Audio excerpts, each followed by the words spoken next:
Hello everyone, good evening. आप सभी को नमस्कार। मैं रंजीत सिंह एवियन पाठशाला में आप सभी का हार्दिक स्वागत करता हूं।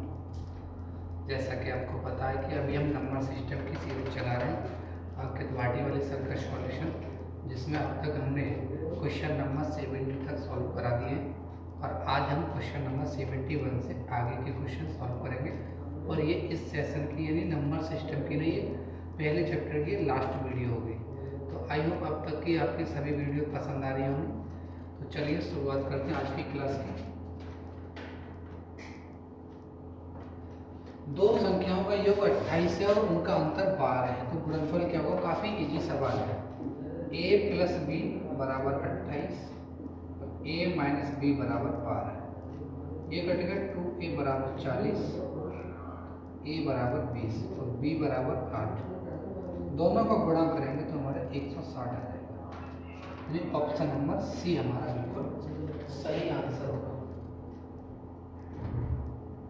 अगला सवाल है 6 लगातार विषम संख्याओं का योग सबसे बड़ी संख्या के योग से के 2 गुने से 38 अधिक है। देखो इसमें ना क्या करोगे, मान लेते हैं विषम संख्या कोई हमारी x है, x तो x प्लस 2, x प्लस 3,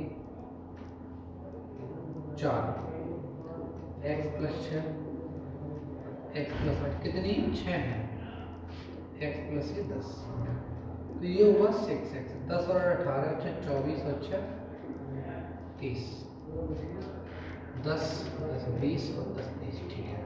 तो ये हो गया इनका योग। यानी अगर किसी का ये डाउट हो रहा है कि ये 2 क्यों रखा, अगर ये 1 रखेंगे, 1 3 5 7 9 और ये 11, ये सभी विषम आएंगे। वही कह रहा है लगातार विषम।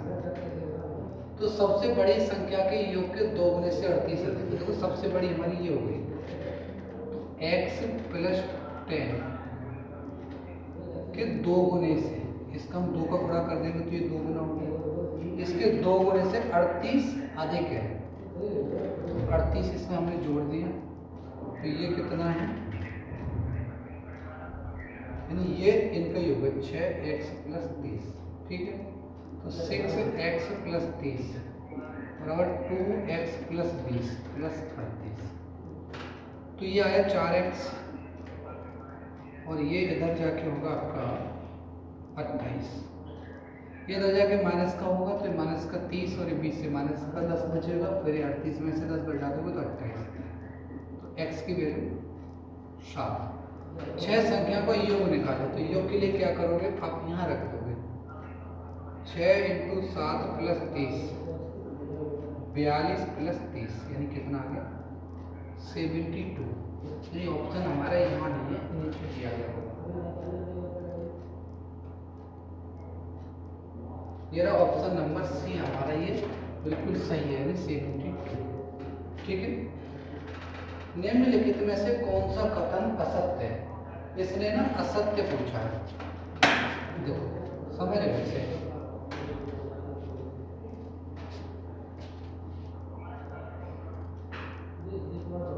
दो पूर्णांकों का योग हमेशा पूर्णांक होता है। पूर्णांक आप जानते हैं प्लस माइनस 1 प्लस माइनस 2 ये करके, है ना। और पूर्णांक में ये क्या कहते हैं, ये आ जाएगा इंटीजर, है ना, तो 0 भी आएगा। तो हम ये कह सकते हैं कि दो पूर्णांकों को एक पूर्णांक ये होगा 1 प्लस 1 आप करोगे तब भी 2 आएगा, 2 प्लस 1 के ऊपर करोगे तब ये 3 आएगा, 0 भी आएगा तब ये पूर्णांक नहीं होगा। अगर अंतर भी हमेशा पूर्णांक होगा, यानी घटाओगे तब भी ये पूर्णांक ही आएगा, ठीक। अब ये कह रहे हैं कि माइनस का 14, अब ये माइनस का 8, माइनस माइनस का 7, माइनस माइनस 8 प्लस 7, तो ये माइनस 1 बचेगा। अब ये क्या कहते हैं, ये माइनस 14 है, तो माइनस 14 बड़ा होगा या माइनस 1 बड़ा होगा? देखो इसको नंबर लाइन से समझ लो, 0 1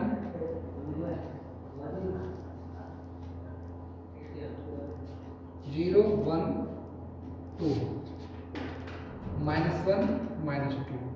तो अब आप इधर बड़े की तरफ इधर चलो और इधर चलोगे तो छोटा होगा, तो माइनस 14 तो अभी और इधर आएगा, माइनस 1 इधर आ रहा है, तो बड़ा कौन सा होगा, ये माइनस का 1 होगा, तो ये असत्य है। तो इसमें यही पूछा है असत्य कौन सा है, तो ऑप्शन सी हमारा असत्य है।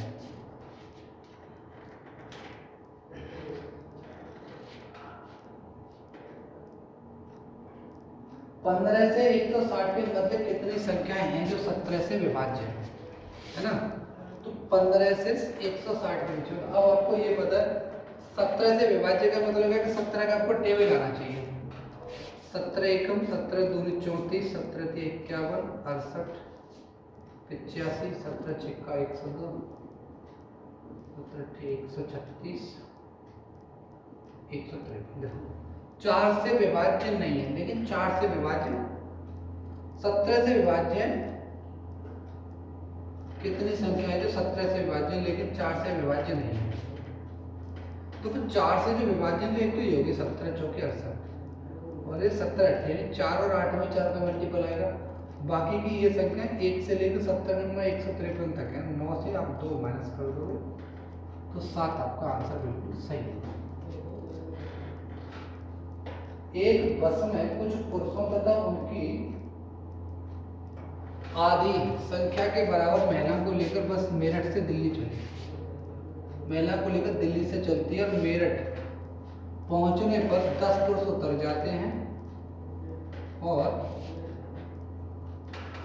5 महिला सवार हो जाती हैं। अब बस में पुरुषों की संख्या बराबर हो जाती है। देखो मेल और फीमेल ये कितना 2:1 का रेशियो है। अब ये करेंगे वहां आगे पहुंचने पर तो देखो 2x 10 पुरुष उतर गए, ठीक है, और महिलाएं कितनी थी x और 5 महिलाएं सवार हो गई, बराबर हो गए, ठीक है। तो बराबर हो जाती है। तो ये कहेंगे कि ये इधर आएगा तो x और ये इधर जाएगा तो 15। तो पूछा क्या है 2x और ये x, तो टोटल हुआ 3x। x की वैल्यू रख दोगे 3 × 15 तो कितना हो जाएगा। ज़्यादा चक्करों में पढ़ने की आवश्यकता नहीं है, सिंपल वे में कर लो, कोई परेशानी की बात नहीं है इसमें। कुछ संतरे 40 बच्चों के बीच इस प्रकार बांटे जाते हैं। कुछ संतरे 40 बच्चों के बीच इस प्रकार बांटे जाते हैं कि 20 बच्चे अधिक होते तो प्रत्येक को 5 संतरे कम मिलते। देखो बात ये है कि ये करें कि कुछ संतरे बच्चों के बीच x से × 40। अब क्या रहा है कि यदि 20 बच्चे अधिक होते तो बच्चे अभी कितने हैं 40, तो बच्चे कितने होते 60, तो प्रत्येक बच्चे को 5 संतरे कम मिलते यानी x - 5 बराबर हो गए। संतरे तो वही है बराबर हो गए। तो बांटे गए संतरों की संख्या कितनी है देखिए 40x बराबर 60x माइनस का 30 300, ये इधर आ जाएगा 300, ये होगा 20x बराबर 300 यानी x बराबर 15। तो बांटे के संतरे कितने तो यहाँ गुणा कर देंगे तो 15 गुणा 40 15 चौके 60 यानी 600 संतरे बांटे गए यानी ऑप्शन नंबर डी आपका सही आंसर है।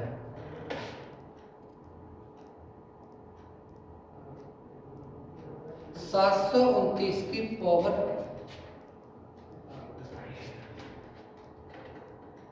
149 है, दिख नहीं रहा है 149, ठीक है। कि इकाई का अंक क्या है तो इसमें अगर हम देखेंगे इकाई का अंक देखो तो किसी भी संख्या का इकाई का अंक निकालने के लिए उसकी पावर 29 है, जीरो का तो फिर जीरो जाएगा। तो पावर में हमेशा 4 से डिवाइड कर देते, तो 49 में हमने किससे डिवाइड किया 4 से।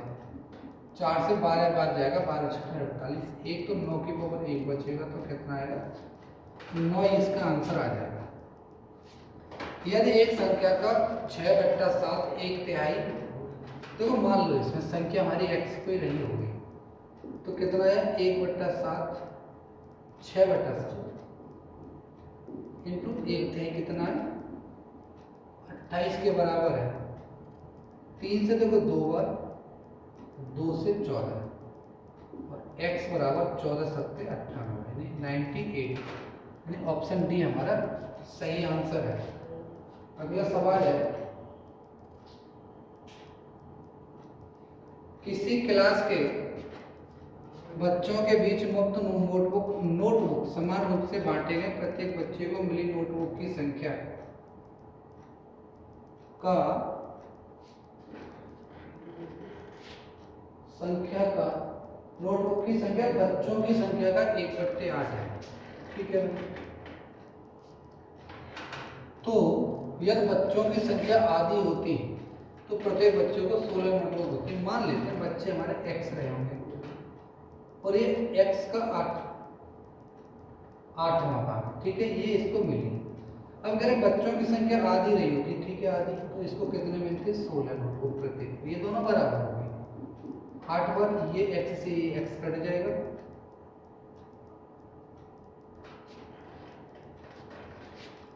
ये 8 नहीं बट्टे में, तो इधर जाके होगा ये 64। तो ये जब ये 64 होगा तो अब ये हम कह सकते हैं कि कुल नोटबुक बांटी की कितनी थी। तो x की वैल्यू 64 इंटू 64/8, तो ये 8 से 8 बार 8 का वर्ग इंटू 8, यानी 512 नोटबुक बांटी। कितनी? 512। ठीक है, ऑप्शन नंबर डी। अगला क्वेश्चन है आपका, वह छोटी से छोटी संख्या ज्ञात कीजिए जिससे 1200 से गुणा करने पर एक पूर्ण वर्ग बन जाए। देखो 1200 से अगर हम गुणा करेंगे तो इसके ना गुणनखंड कर लो पहले।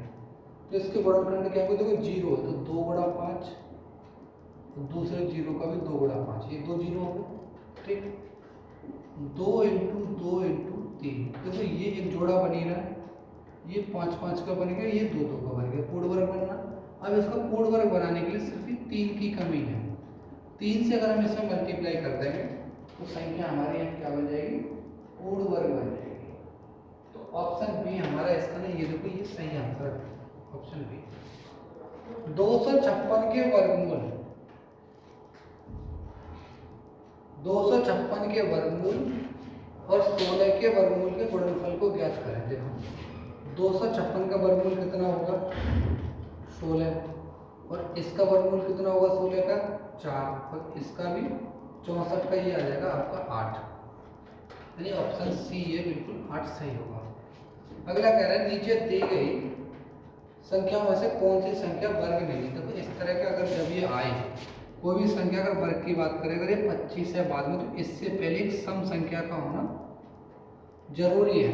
तो देखो यहाँ पे भी एक सम है, यहाँ पे भी सम है, यहाँ पे भी सम है, एक इसमें ही सम नहीं है, तो ये वाली संख्या ऑप्शन सी इसका एक पूर्ण वर्ग नहीं है। ठीक है, तो ये थे आपके टॉपिक के सारे सवाल। तो ये आपका टॉपिक नहीं यहीं पर समाप्त होता है। ठीक है, आई होप आपकी समझ में अच्छे से आया होगा और आपका रिवीजन भी अच्छे से हुआ होगा। चलिए मिलते हैं एक नए टॉपिक के साथ। Thank you so much.